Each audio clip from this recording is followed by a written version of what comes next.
Yes, sir. Welcome back to Talkin Nets, episode 61. I never know what episode it is, but I usually get it right. Yeah, it is. We had round number episode last time to mark 1 year since the Nets played or since the Nets opened the season, and now we're on episode 61 to start year 2. Thank you, Hudson. That's exactly where I wanted to get to. Episode 61. It is October 28th. And the first episode of Talkin Nets came out October 28, 2019. So this episode is going to be recorded tonight and released, but officially will be out tomorrow, October 29th. So hooray, we are in year 2, Talkin Nets. New goals, new aspirations. A new guy named KD stepping on the court. Hopefully us returning back to the Barclays Center. I think we got to fire the Patreon up now. If you guys are John Boy Media fans and you follow Talkin Yanks, Talkin Baseball, Talkin Giants, they all have a Patreon page. We have one. I just haven't used it yet because, hey, we didn't have too much to offer as we were building this thing in year 1. But look out for that in year 2. And we're also bringing the segments back today. I was talking to Hudson. I said, listen, man, it's year 2. And we actually have a ton of news. Like, we are in the NBA fall, a.k.a. the NBA summer, and there's a ton of NBA news, a ton of Nets news. We could have a podcast just on the Nets news that came out in the last week. So we're bringing the segments back, and the segments break down pretty simple. We start off with what's new, and that'll be NBA news, whatever's new, whatever the most current topics are floating around in NBA chatter, NBA circles. Then we go right to what's Nets. Specifically talking about news around Nets players, Nets coaches, Brooklyn, us. Then we go to what's next. We try to look ahead. We try to see what's coming up next, whether it be the draft or the NBA restart, just something to look forward to down the line. And then last but not least, we give you what's on, and that's just Hudson and I giving you guys stuff to look out for, whether it's a podcast. You know, we talked about KD's podcast and JJ Redick's podcast. And now that it's getting a little bit colder and it seems like we're going back to where we were, during the quarantine, where we were telling you every week, yo, watch this or look out for this or stream this. We'll get back into that a little bit with what's on. But right now I got to throw it to the co-host of Talkin Nets, my guy, Hudson Flynn. Hudson Flynn, what's up? What are you doing, bro? Man, I'm hype. Obviously, we got a lot of news to talk about today. It's always good when the notes document is looking thick. When you have to organize it, it's looking so thick. Love the stuff we have to talk to today. We got a great episode coming out today. Last week, we did a lot of reminiscing, talking about the past, talking about the origins of Talkin Nets. But now let's look into the future. Let's look into the future of Talkin Nets with a Patreon, with offering you guys so many more things, whether it's live content, whether it's in-person content, maybe in 2021, all this stuff that we can look forward to that you, the listener, can look forward to. I'm hyped to offer it. I'm hyped to get it going. I'm hyped to meet so many more of you guys. Obviously, we've had some great interactions online, on social media, on the Instagram, on the Twitter. But now we're moving towards a time where we can work in person on some lives, and I'm really hype about it. I'm hype that we got so much to talk about today, but so much to talk about in the future, so much to talk about looking towards the future. We got KD, the Slim Reaper, making his debut more than a year and a half after his initial injury. It's healed. He's ready to go. We're going to talk about it later. He's balling. He's doing practices with all the players. We got our new coach locked into place. We got new jersey concepts for next year. We got new shoe collabs. Keith, I'm hyped for it. Good, man. That's what's up, yo. Sitting on the Fordham campus, I hope that every week you get pumped for Talkin Nets.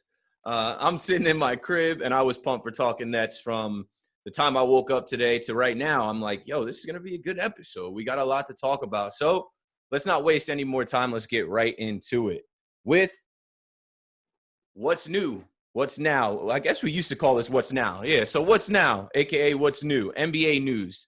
Daryl Morey joins Doc Rivers in Philadelphia.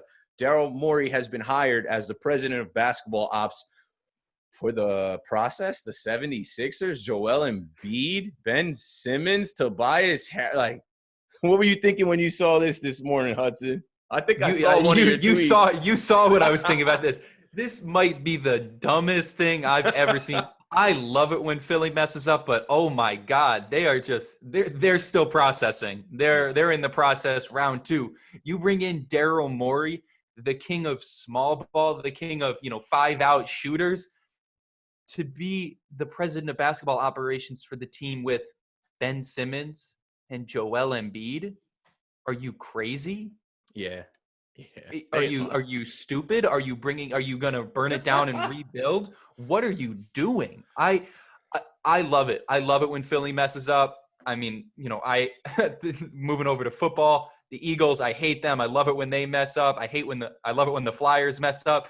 But it's almost getting pathetic in Philly. We thought, oh man, Philly, they're going to be this great team. They beat the Nets last year in the playoffs. They look good. They got these players.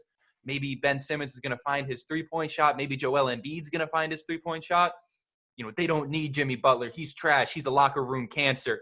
We got Tobias Harris. We got the squad. We're ready to rock. No, you're not. No, you're not. Absolutely not. And you're going to continue to be wrong. And there's more news breaking. I mean, just before we came on, they hired Dan Burke to be an assistant. I believe they also hired one other assistant from the Clippers organization, whose name I can't remember at this moment, Sam Cassell. And I'm just like, what are you trying to build? This is like when you're in a 2K My League and you get the chance to hire your coach and your assistants and your assistant GM and all that, and you just bring in the only names that you recognize. It's like the leadership of this organization is like, okay, who's the biggest names? Not thinking about chemistry, not thinking about what they plan to do. There's no path, and there's certainly no process. And I love it. I'm hype about it. Absolutely never going to have to worry about this team again until maybe 2025.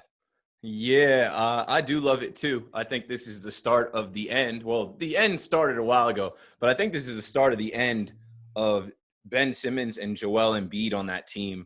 I think after this, they're going to figure out that they're not going to get it done. They're going to have to make some trades, make some moves. Story time quickly. Michael Rubin, the owner of the Sixers, he's the one that you hear in Drake lyrics. Meek Mills talked about him. You've seen Lil Uzi with him. He is a owner who sits courtside and wants to mix it up with the celebrities and the rappers, and I guess bet on the Sixers when they were struggling and couldn't sell tickets and the process was just starting. Him and his ownership group are who's leading the way for the Sixers right now. Back in 2018, I interviewed for a job. When I left Rock Nation, I interviewed for a job basically to be his social media manager. They were saying that he wanted to have more of a public profile and they needed to build out his social media. My background is in social media, so I got to sit with Michael Rubin. I got to meet him, his right-hand man, a couple of the guys in the Fanatics office in New York, and I had these thoughts in my head like, man, if I land this job, I'll be following this guy around on his helicopter, private jet, sitting courtside at Sixers games, and that's where it snapped. I was like, nah, man, I can't really put on a Ben Simmons jersey. I'm a Nets fan.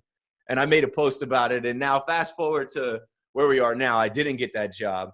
And I've been watching Michael Rubin and the Sixers closely and watching what they're doing. And they get Doc Rivers. They got Daryl Morey now. And I just think it's disaster waiting to happen. I just think it's one of those things where it's like, yeah, what do we do to make the splash higher? What do we do to get the big names? And I think it's actually going to lead them down the wrong path. So Michael Rubin, we'll see you in Brooklyn, bro. I don't know how it's going to go with Doc and Daryl. That's funny. Doc and Daryl is a 30 for 30 with Doc Gooden and Daryl Strawberry. Now they got one starting in Philly about how the process is going to collapse. But, yeah, you mentioned go for it. I was just going to say they could have used you. I mean, that would have been what? That would have been right after the whole the Brian Colagino, burner debacle. Their old head of basketball ops. Maybe I forgot could have made some new burner accounts for that squad. I forgot about that.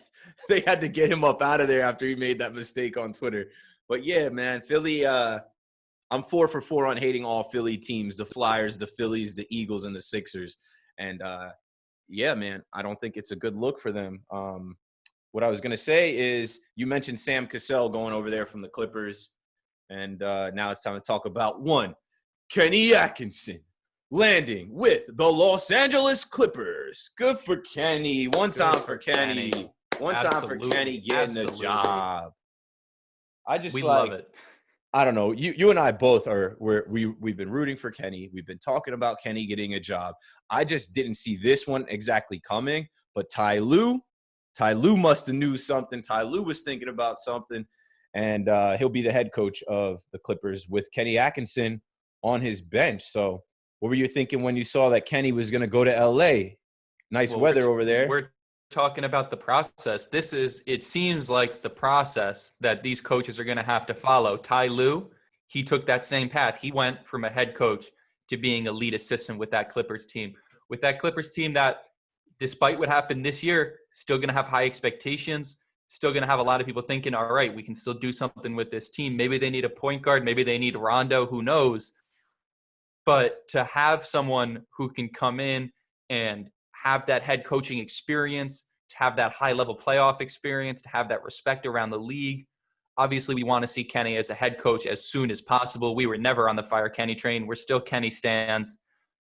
And I'm happy for him. I hope that it's going to keep moving in the right direction. I hope that he does end up with that head coaching job sooner rather than later. But think about it. It's not outside of the realm of possibilities to see a rematch in the finals, Kenny against his old team, the Nets, which, I think maybe that's, the fourth best team to come out of the West, in my opinion, but it could happen. It could happen. The West is top heavy. The West could have some things happen.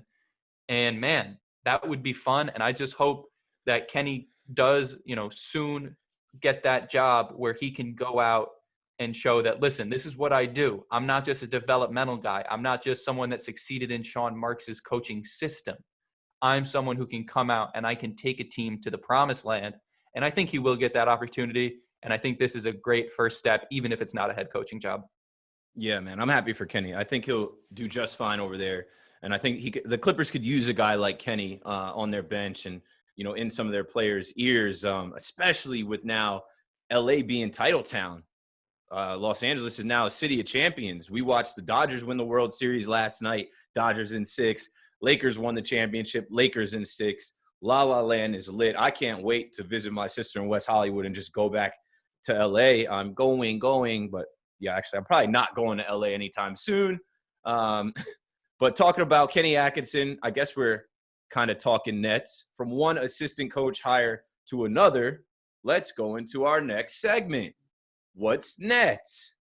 Amar'e Stoudamire gets a job under his boy Steve Nash to be an assistant coach of your Brooklyn Nets. Do you like this hire? Did you care about this hire? I'll tell you my thoughts after you tell me yours. What were you thinking when you saw Stat coming through to Brooklyn?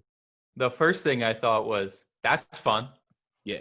Why not? This is cool. We got players that were playing together, that I watched playing together. I was obviously a little young, but they were always on the headlines. They were always doing their thing down in Phoenix. And now we can see them working together, in coaching. But when I gave it some more consideration and some more thought, and, you always have to read into these assistant coaching hires a little bit. Obviously we're keeping Jacques as an assistant coach. We're making a lot of good assistant coaching moves. We're going to build up, from the back so that we can have, a good base for our rookie head coach to go out. My first thought was, we're not trading Jarrett Allen. Absolutely not. You don't bring in Amar'e Stoudamire, the lob king, and not think about what you could do in a pick and roll with Jarrett Allen, with the lob king on your bench. We already saw that chemistry develop, that chemistry build. We know how Kenny liked to run the high pick and roll. We know how Jacques liked to run the high pick and roll to Jarrett Allen. You're not trading Jarrett Allen if you bring in Amar'e Stoudamire. I think that's a long-term vision kind of thing right there. And obviously we're going to get to it later, but we heard our coach talk a lot about, Jarrett Allen. We saw some great things from him. We saw some big development. We saw him be able to do things outside of the paint. We saw him able to step out and defend. And you bring in a guy like Amar'e Stoudamire to help grow and to help develop a player who has a fairly similar skill set. Obviously, Jarrett's not as built. Jarrett's not as polished as Amar'e was, but Jarrett's 22? Jarrett is not sniffing his prime. He's on his way to his prime. And I'm excited. I think that really gives me hope to think that we can keep Jared on the team, which is something that I want to have happen. It made me think a little bit about second and third order effects when it comes to if we are going to bring someone else in, then that means Karras is on the chopping block. But that's all other stuff. I love it. I love it for Jared Allen. I love that we're going to, not just be a 7-second offense shooting from the outside and only doing stuff like that. I think it's going to be good to be able to see what we can do on the inside with a pick and roll, considering how open the paint is going to be with shooters like KD, Kyrie, hopefully Joe Harris, Spencer Dinwiddie. Maybe we get a new 4 who can shoot. If not, maybe we keep Taurean Prince. He can shoot normally. TLC. So I'm excited about it. TLC, TL3. I'm excited about it. Yeah, so am I. And we'll get to it a little more later in the episode, but Steve Nash specifically spoke about defense and guarding the rim, like defense in the paint. And if you're listening to that, and then you're also listening to some of the other things that he said, you probably are thinking about this team as currently constructed as not being able to trade a Jared Allen. We're not going to be relying on DeAndre Jordan. If we were to trade Jared Allen, we'd need to get a big back. And I don't think that, like you said, at 22 years old, this guy's got his whole career in front of him. We saw the strides that he made from quarantine to the bubble. He looked like a different guy in the bubble. And I don't think this organization is giving up on Jared Allen. And I think that there's a big focus right now when you see a guy like Stat come in, Amar'e Stoudamire, obviously the connection with Nash, but we all know how he played. It gets you excited about what type of game he could give Jared Allen. And when I say game, like what kind of knowledge, what kind of info, what kind of stuff can he teach this young fella? So, man, I'm pumped about that. There's so much that I'm pumped about, but this is a curveball coming up. This is something I'm not pumped about just because it kind of threw me off today. And no disrespect to Jean Michael Basquiat. I don't know if everyone listening knows who Basquiat is. He's an artist that was born in Brooklyn, New York. And there's some City Edition jerseys that leaked online today. And everyone's saying that the Nets are planning on unveiling them as the City Edition jerseys next year to honor Jean Michael Basquiat. But I don't know. I haven't seen anything that confirmed this with the Brooklyn Nets. I haven't seen anything that confirmed this besides a picture of these jerseys of the Nike logo. I don't know, Hudson, did you see these? I just didn't think they looked good, and I didn't think they were real. I was like, this can't be serious. Shout out to our guys, UK Nets fans. That's where I first saw it, and I was like, is this a joke? It looked like some children, like a kid's jersey, or like some children designed the jersey. Like, remember when Nike used to have the kids, like the kids design the Jordans? It looked like that to me. I don't think this is going to actually happen, but it might. Maybe this is just a rough draft. I had two thoughts, right? I saw the headline. I saw, Nets might be doing a Basquiat jersey as their City Edition jersey. And I said, that's awesome. I think his art is really cool. I've seen it in museums all around New York. I think there's a lot of cool popularity, a lot of cool styles that you see, not just in his art. You see like a lot of like collabs with like his type of art and Supreme and all this stuff. Obviously he's not collabing with Supreme. I believe he died in 1988. But I saw the jerseys then and I said, ooh, you messed that up, because it's almost like you're disrespecting Basquiat's legacy with how ugly these jerseys are. Yeah. Because, it's got like some chalk writing for the BKLYN, and then it's got the Nets with some more chalk writing and some, like, it doesn't have his famous characters. It doesn't have his famous looking art. It doesn't have the art that you visualize when you think of him. I think they have an opportunity to do something cool, and I hope these are a rough draft. But as they currently sit, as they currently stand, let's just say I'm way more excited for the sky blue jerseys than I am for these. Yeah, as soon as I saw these jerseys, I'm like, nah, that ain't it, B. Where's the crown? The most famous thing that people know is the crown with the 3 points on it from Basquiat. I would figure that would be on the jersey, not this weird like bracket that they have. But I guess enough about that, because that's not really like, that could potentially be nothing. It might just be an internet thing. But you mentioned the sky blue jerseys, and we already talked about those. I wanted to order one, but I think I'm waiting, because like I said, I want a Karras one right now. I think you can order like any player They're obviously pushing the Katie and Kyrie jerseys. I just bought a Kyrie jersey. I do want the blue one, but I didn't order it yet. Maybe I'll have someone buy me that for Christmas or something. But the shoes, bro, the shoes that came out, I posted them on Talkin Nets Instagram. The Katie and Kyrie, so like the Katie 7s and the Kyrie 13s that are in the like colorway of the sky blue like cloud jerseys, they're both fire. Like, I want both pairs of those shoes. I know you saw them because it was on our Instagram. What'd you think when you saw that? Hard. Oh my God. Yeah. Those are beautiful sneakers. Both of them. I would buy both pairs if I had, money burning a hole in my pocket. They are just amazing. And I think other than just the shoe looking really cool, I also think that it's cool to, just to even think about, we've got these two guys with their signature shoe lines in Brooklyn doing their thing. I mean, we didn't have no Jeremy Lin sneakers back in like 2017. Real talk though, Jeremy Lin might be coming back to the Nets. There has been some reported interest from the Nets, but that wasn't it. We didn't have those guys with the signature sneakers.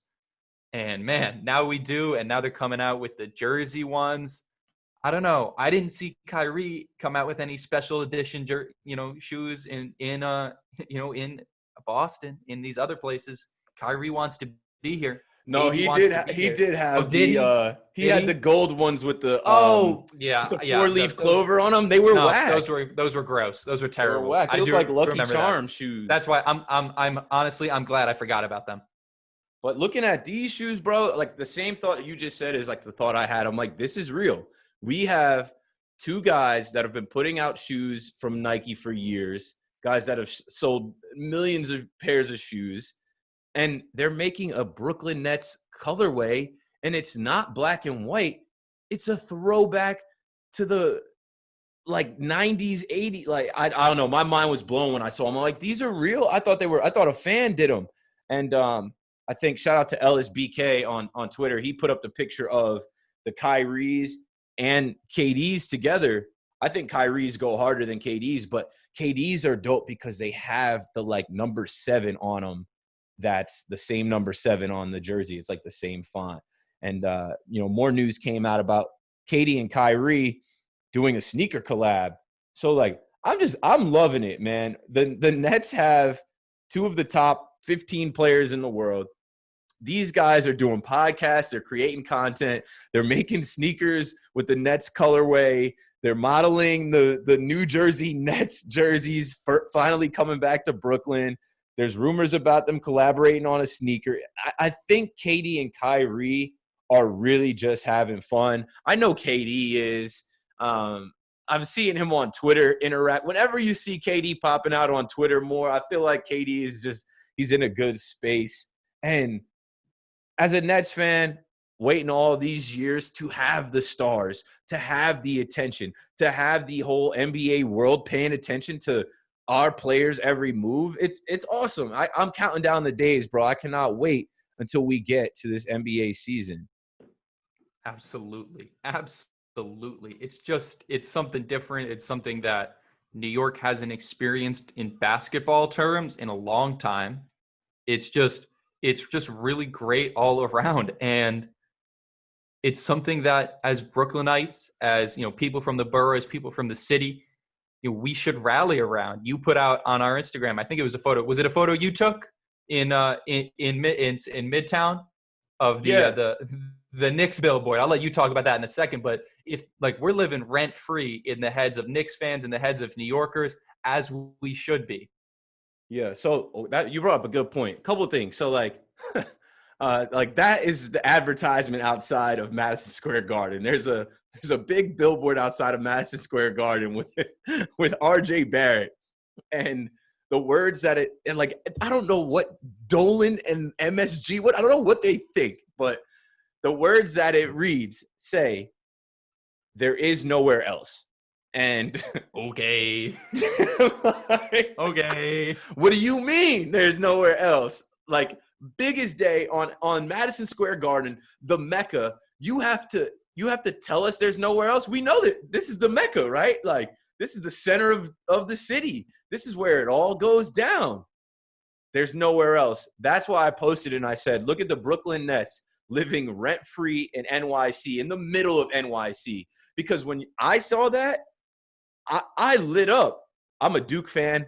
I love RJ. I went and seen RJ play at Madison Square Garden when he was at Duke, and he was on the marquee. And I was like, awesome. When he got drafted by the Knicks, I was like, oh, that sucks, bro, because you're going to be there during this next era that we're going to have.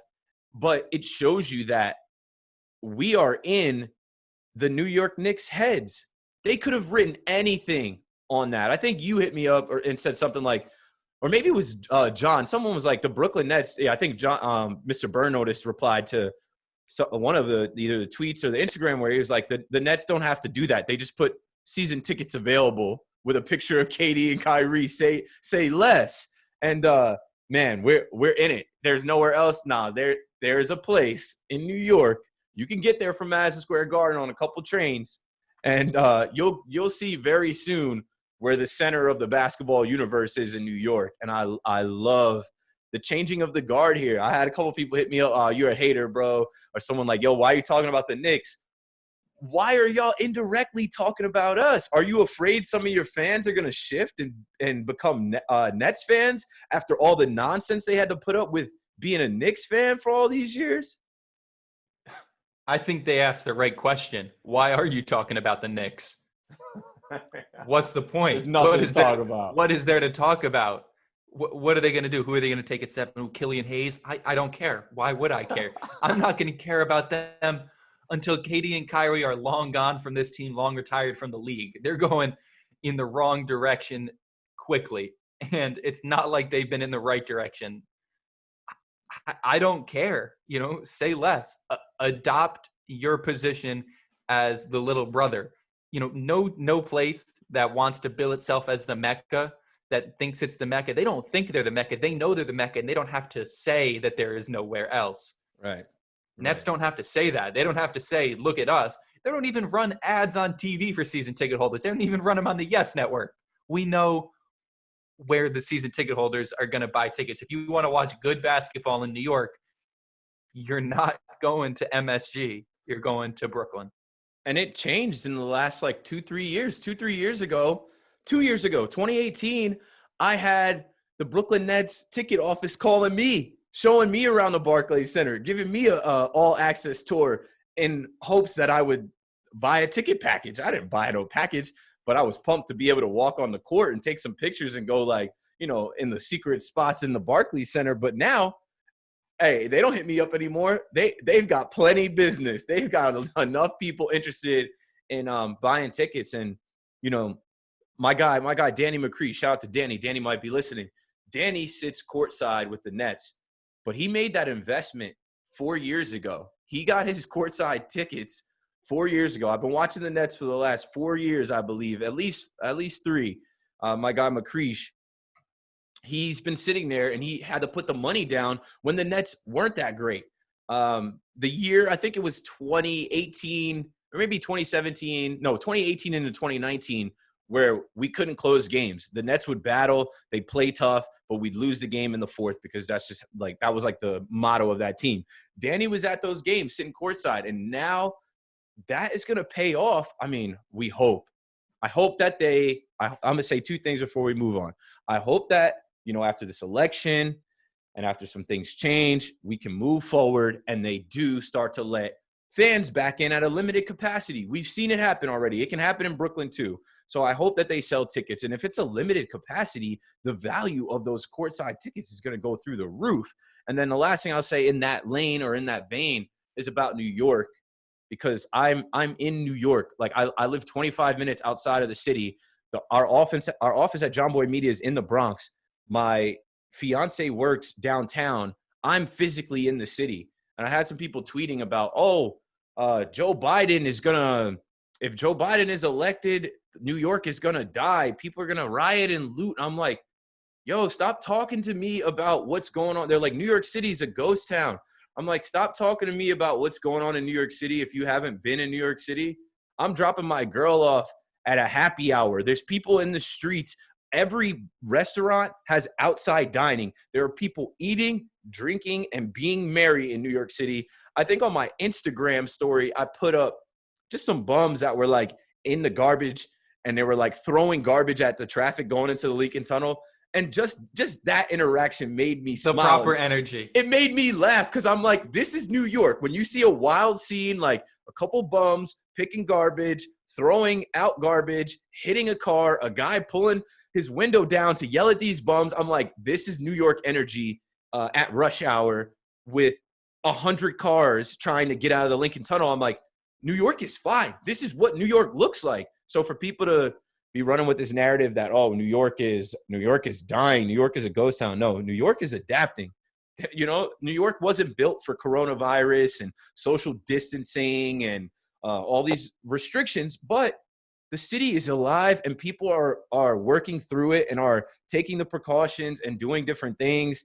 And yeah, we'll get through it. So, all right, back to where we were with, you know, talking about KD and Kyrie. They were also seen working out. I'm sure everybody listening saw the pictures of KD, Kyrie with their signature shoes on. KD's got the Brooklyn Nets shirt, the Nike shirt. He's got a little, him and Kyrie both got a little scruff, little fro, like, you know, they haven't seen a barber in a couple months, but it's good. They're at some type of sports academy. I'm not sure where the sports academy is, but it's good to see the leaders of our team putting in work. I don't see them putting up pictures of RJ Barrett and Kevin Knox. Like, this is happening, and we're getting closer and closer, and I love to see it. I know you love to see it. And speaking of our players working out, you know, there was rumors about them working out in LA. We know Spencer Dinwiddie's been working out. We've seen his videos. We even saw his post where he kind of hinted at, well, if the restart is December 22nd, like he kind of hinted at, like, hey, I'll be ready.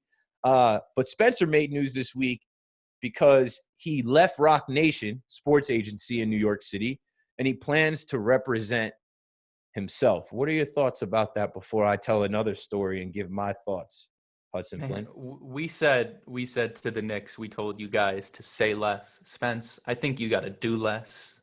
I'm using my most polite terms. I'm using my ASMR voice, just trying to let you know you don't always have to be doing something. Sometimes it's okay to just practice your three-point shot. You know, do stuff like that. You don't always have to be, all right, the person who invests the most into this GoFundMe can tell me where I'm playing next. Okay, put all of my salary into Bitcoin. Like, Spence, you're cool, and I like that you can be cool. I like that people care enough that you are like allowed to be cool. Like, we wouldn't care if you were, you know, still in the G League doing this. Who cares, right? Now, you know, you're good enough that people care. You're a borderline all-star, especially when you get to lead the team. You're a great player. You don't need to do this. And you know what? There's a reason players don't represent themselves. There are so many business-savvy players out there, you know, from LeBron all the way on down. There is no player in no sport that has ever been successful at representing themselves. They always get screwed over. They always do have these, you know, have these bad things happen to them. And it's not because they're dumb. It's not because they're not business savvy. It's not because they're not tech savvy. It's not because of any of that. It's because, you know, if you have a job, you're good at that job. You're not good at another completely different job. Like, these are whole people's careers. People go to law school. They go to all these things to become agents and to get certified and to do all this stuff.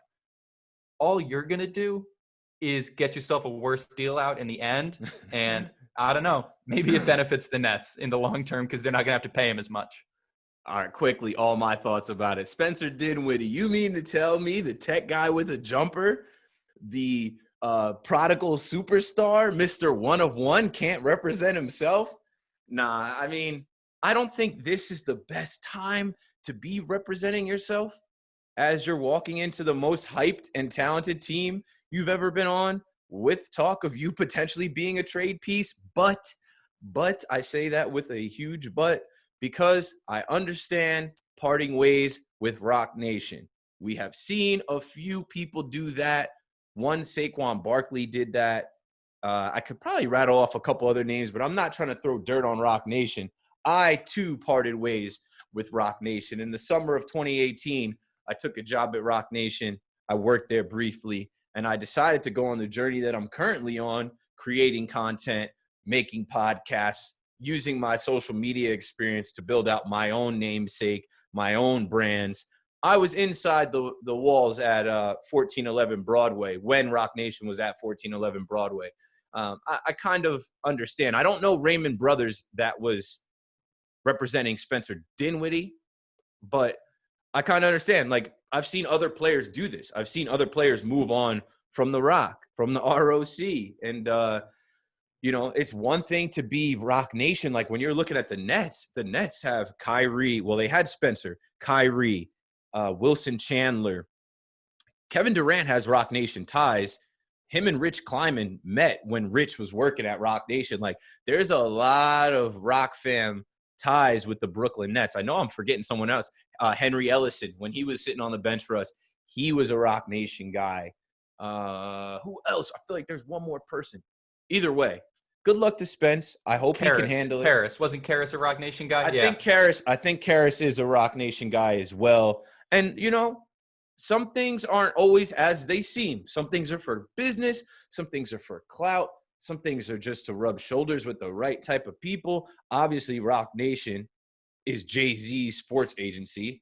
So just that alone tells you, a lot.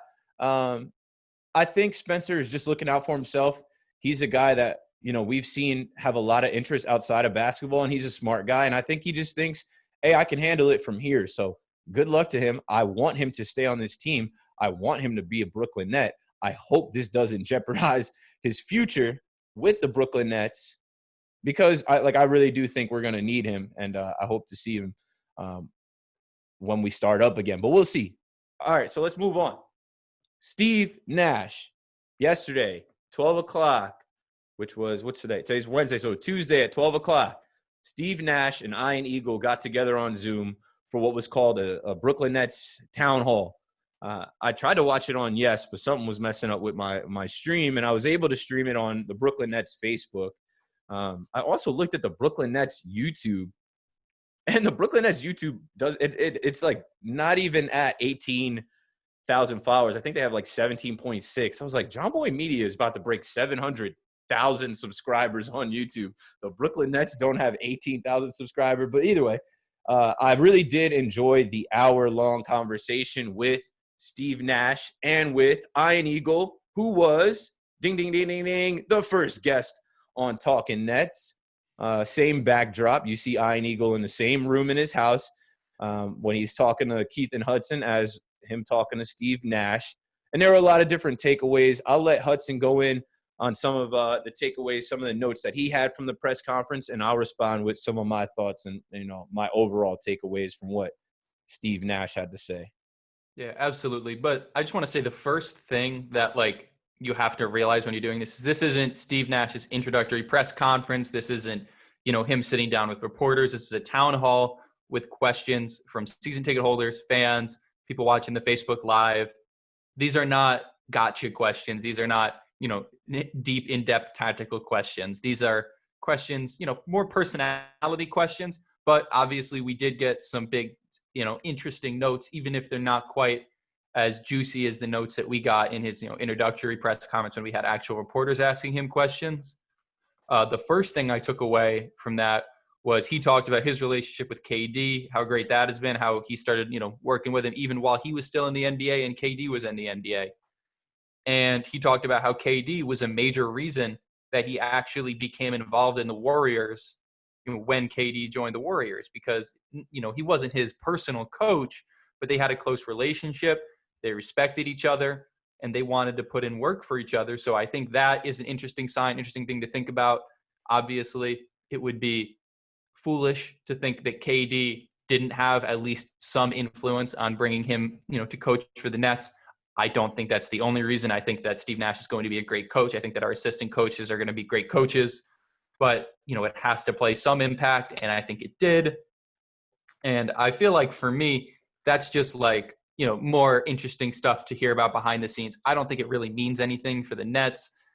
But something that I did like to hear, and Keith, I'll let you respond to these 2 points as soon as I'm done explaining them.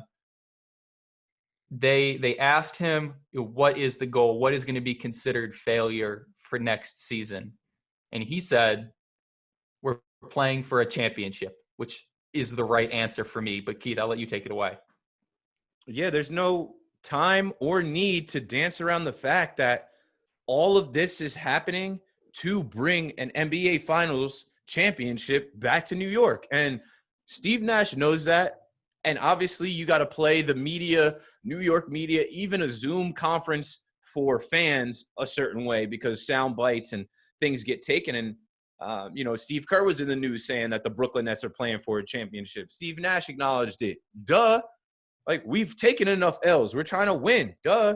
You get KD and Kyrie to team up and come here. It's not so that we can compete. It's so that we can win the whole thing, so that the Brooklyn Nets franchise can bring a championship back to New York, might do it before the New York Yankees, might do it before – I don't know if there's the Islanders. I don't even know if there's another team in New York that is even close to talking about playing for a championship. The Nets aren't going to dance around it. Steve Nash isn't going to dance around it. And it's the obvious things. That's what I got from this town hall. They asked some questions about Steve. He talked about how he can't cook, how he makes his kids avocado toast and eggs, and that's the most he can do. He talked about how basketball was like his last sport. He didn't really play basketball until he was 13. He played soccer. He was a shortstop. He played baseball. Cool. So, you get to know Steve Nash a little bit. But the biggest things that I got from Steve Nash are that it's championship or bust, really. Like, nobody's trying to come up second in this. He's not in it for his own clout, his own resume. He loves basketball. He's going to be a player's coach. He's going to work on the relationships with these players and help them succeed. Bringing in a guy like Amar'e Stoudamire, someone that he has a relationship that everyone respects, is going to help them succeed. Obviously, with KD and Kyrie, Kyrie scored 50 in his first game. We've seen KD go off, and we know he's one of the purest scorers of all time. We're going to score points. Steve Nash says the focus is on defense.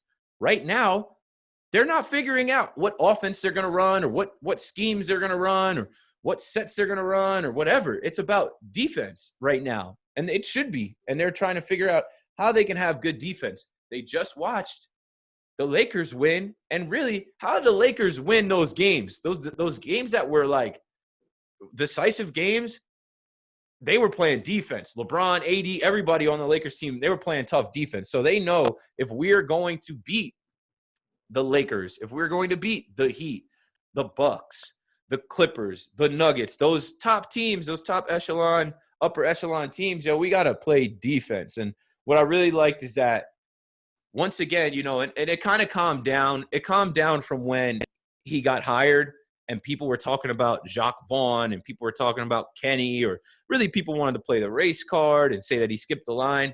I like that yesterday he took the opportunity to thank Jacques Vaughn, to thank Kenny Atkinson for what they did with literally nothing, with less. Like, Jacques Vaughn went into the bubble with Tyler Johnson, Jamal Crawford, Justin Anderson, shout out. He was on the pod. A lot of guys that no one really wanted. And Kenny Atkinson basically got the franchise to this point. He bought all the groceries and didn't get to necessarily cook the dinner or eat the dinner. So for Steve Nash to be mindful enough to thank those guys and to speak on it, I really loved. And I can't wait to see him in a suit on the side, just holding it down for the Brooklyn Nets. This job is not going to be too big for him. He's not going to be over his head. This guy's a Hall of Famer. This guy's been around the world. He's been around a lot of people. I think, he spoke on his kids. I think he's at a good place with his kids and his family to lead your Brooklyn Nets. Get excited about it. This is not your average rookie coach. This is a guy that knows how to talk to the media, and he damn sure knows his basketball. So let's go, man. Let's go. I was pumped watching that yesterday. He knows how to win. He knows what to do. There's no light that is too bright for him. The lights of the media, okay. He was in LA. He knew the LA media circle. He is absolutely ready to do exactly whatever it takes to win this team a chip. And I literally cannot think of a reason, like, internal to this team why the Nets wouldn't. He said, we know what we're doing on offense. KD could average 25 points in his sleep on half a leg. Kyrie, he's going to be dicing people up in his sleep on no legs. It's not about that. It's about building the defense, and he knows it.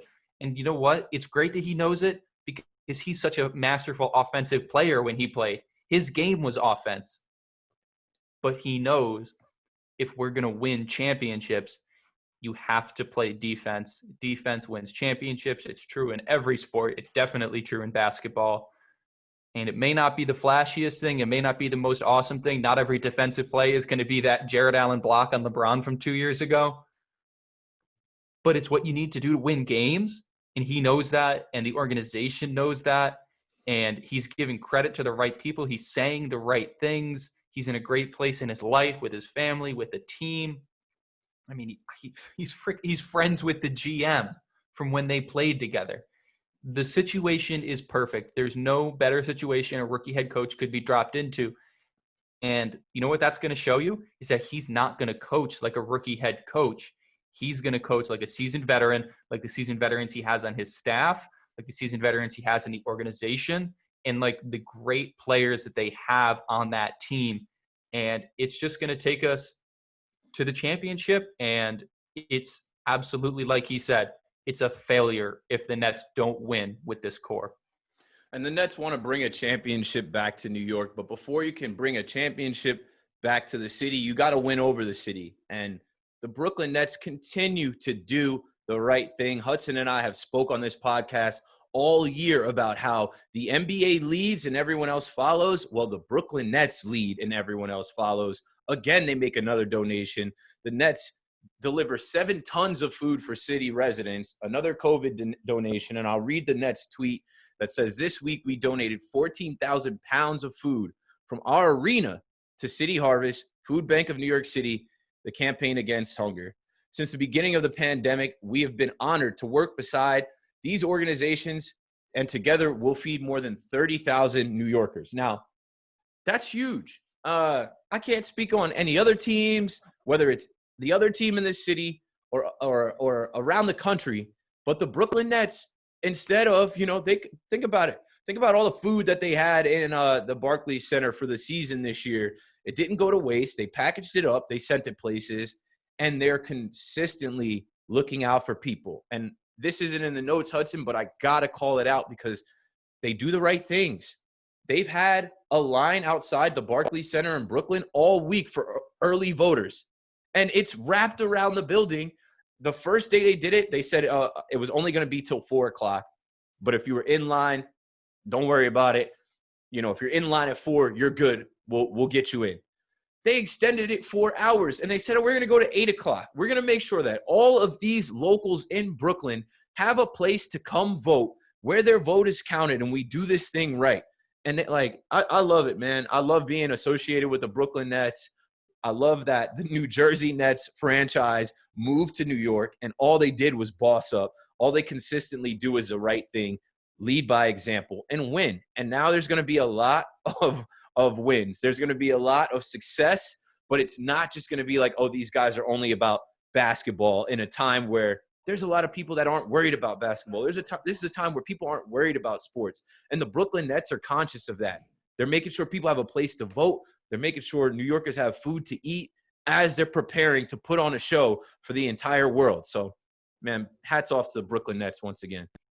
Name an organization that has ever won a championship in spite of that organization, in spite of ownership. We talk so much crap about the Knicks. The Knicks are bad because their organization from the top level down is a disaster. It is bad. The Nets don't have that. It's not about only the players on the court, the coaches on the sidelines, the GM in the front office. It's about the organization. It's about the ownership. It's about everything that the arena does. The arena is its own entity, and it's doing great things. Other than, you can be proud to be a Nets fan. I was proud to be a Nets fan when we were winning 12 games in a season because we had the right people in place. We were doing the right things. And now we got the right people in place to do the right things, and we got the team to do it.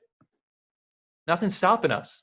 There's nothing that could get in the way. There's no NBA issues. There's no league issues. There's just nothing that's going to stop the Nets from getting to that promised land other than themselves. And this isn't the team that's going to stop themselves. No way. All right, now let's move on to our second to last segment, but we'll do this quickly, try and wrap this pod up in the next 10 minutes or so. Looking ahead to what's next. So this whole week, the NBA target start date has been the conversation of ESPN, NBA Twitter, everyone, because it came out that the NBA, well, on our last pod, I think we talked about the NBA starting on MLK Day and how dope that would be and all this other stuff. But I think after having some business meetings and sitting down and looking at everything, they decided that MLK Day might be a month too late. And so it leaked that the NBA wants to start around Christmas, December 22nd, I saw out there. And Danny Green was on a podcast, and Danny Green said, yeah, I don't know about that. Obviously, Danny Green just played a season from October 2019 to October 2020. And he says he doesn't know about that. And then he also decided to speak for LeBron and saying that LeBron might skip the start of the season if we're starting that early. Like, I wouldn't expect to see him for the first month of the season. I don't think most guys are going to be there. But I immediately disagreed with this. And here's what I'll say before I kick it to Hudson. Everybody didn't play October to October. This is not just the NBA for the Lakers and the Heat. The New York Knicks, their last game was March 11th. There is a whole league of teams that want to get going and want to be out there. And there's a bunch of players that they're like, nah, I'm not trying to chill in the crib. I'm ready to go. I've been working out since the pandemic. Like, let's start it up. And like I said, it's a business. There's a lot of people that are talking COVID and, you know, all these things. We got to move forward. The NBA isn't trying to lose any more than they lost last year by pushing the start of next year back. And for what I understand, the bubble is over. They're gonna be back in the arenas with limited travel. They'll probably keep you closer to, you know, other teams where you're not flying across the country and whatnot. But Danny Green, chill, bro. You can go home after the game. You don't have to be in Orlando stuck in a bubble. You can go hoop and drive home 30 minutes to wherever you live and then come back. Like, it's not going to be that type of way. So December, Christmas is not too soon for majority of the league. What did you think about that when you heard that this week? Danny Green, say less. First off, LeBron can speak and will speak for himself. You don't need to go out there and stand up for LeBron. LeBron can stand on his own 2 feet. If LeBron has an issue with this start date, he will say that he has an issue with this start date.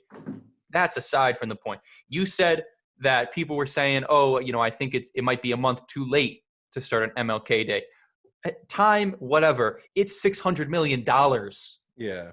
Too late. That's the figure that has been floated out. I've seen it on a couple of sources that, you know, are credible. It is a lot of money.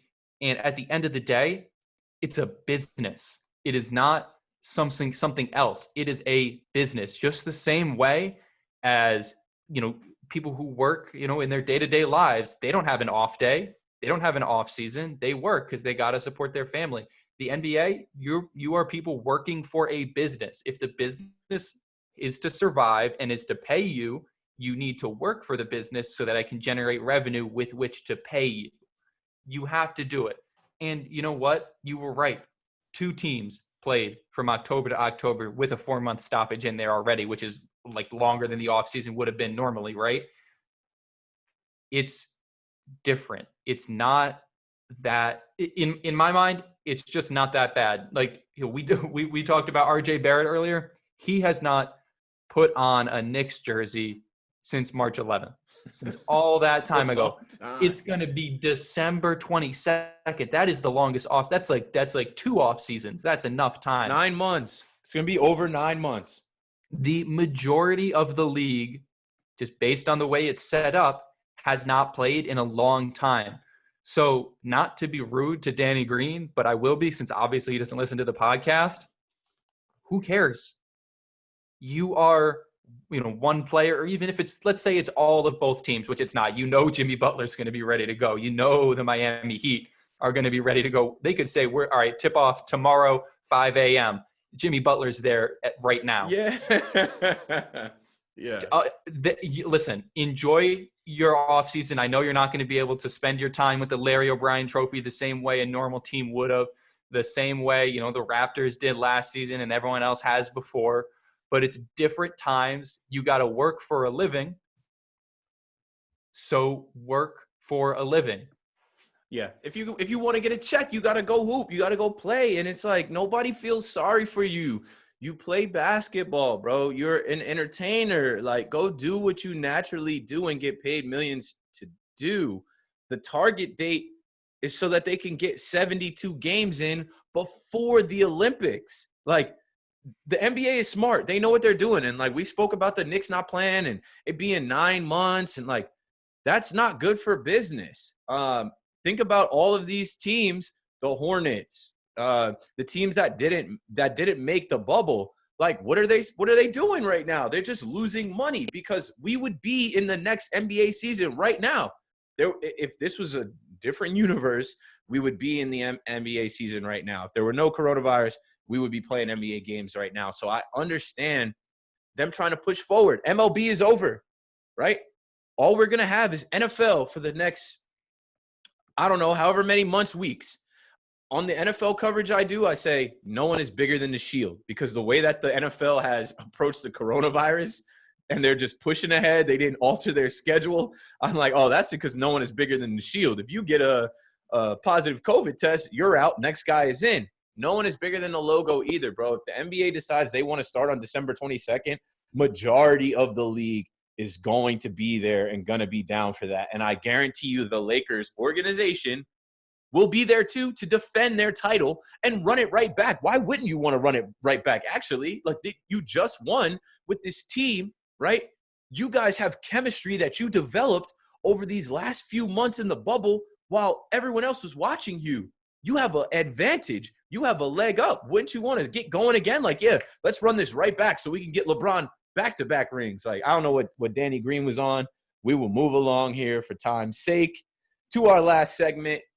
What's on? And I like this segment just because it's a little basketball, but really it's just like some real shit between like Hudson and I, real people that we watch sports, but we also watch TV, and we're also stuck in the house like you're going to be. It's also going to get colder. It's been rainy, and you might find yourself with some time to watch something, maybe to get your mind off the election or, I don't know, the riots in Philadelphia, just the world itself. I like to close with this segment, What's On?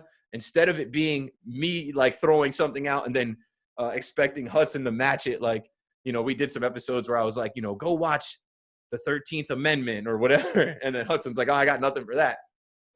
If you listen to the Ryan Rucco episode, you know that we're all Star Wars guys. Between myself, Hudson, and Rye Rooks, we're all pumped for The Mandalorian, the child.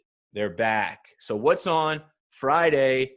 Disney Plus, The Mandalorian stars back up. I'm pumped for it. It's exactly what the doctor ordered this week for America. We all need it. We all need to just disappear to this world, this Star Wars world, and, forget about some things for a little bit. So I'll be watching that Friday. I think they just do the release where it's, one a week, but it's either one way, a week. Yeah, it's not all at once, thankfully.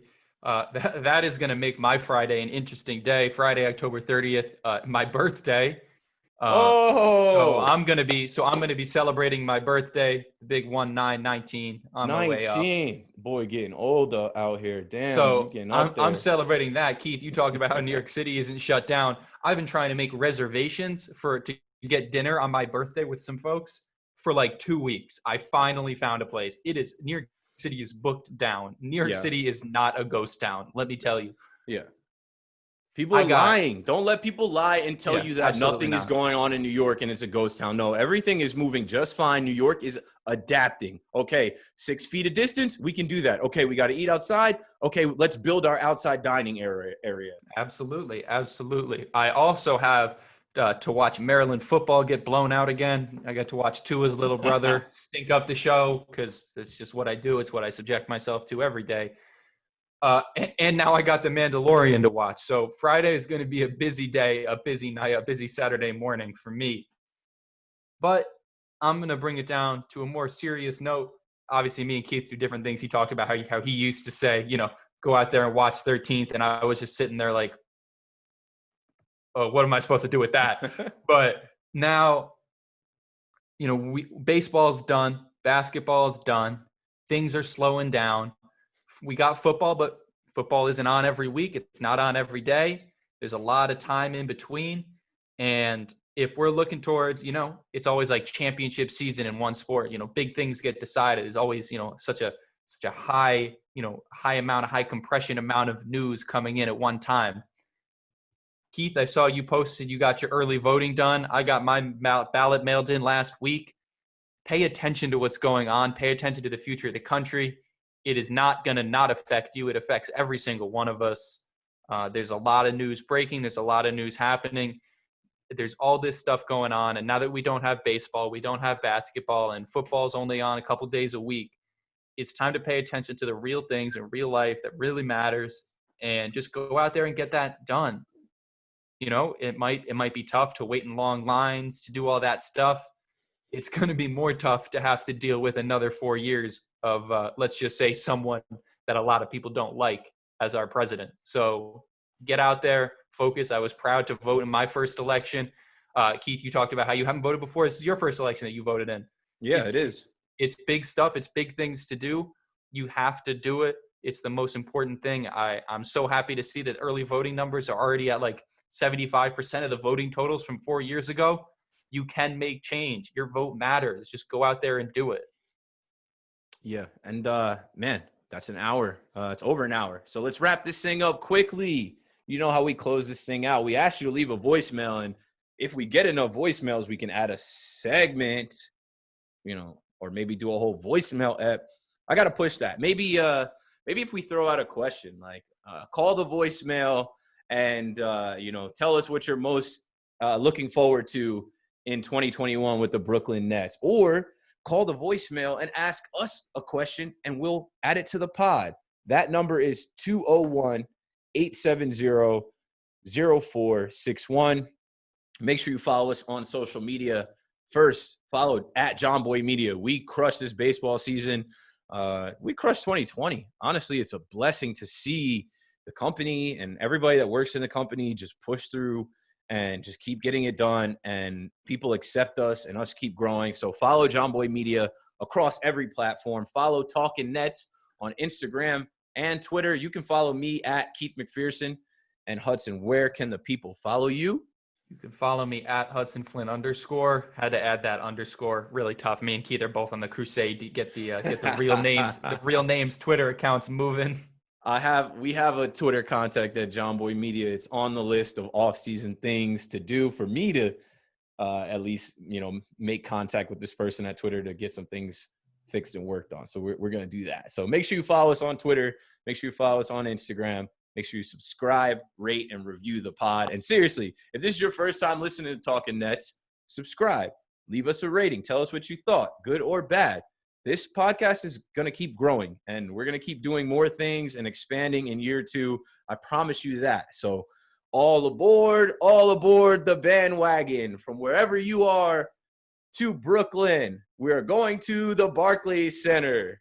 And when we pull up, hopefully they let limited capacity fans in, and we'll see, the Brooklyn Brigade, the Block. Maybe we'll see the Glue Guys, Matt Brooks, Poochie, and then all together we can say, let's go Nets, Brooklyn.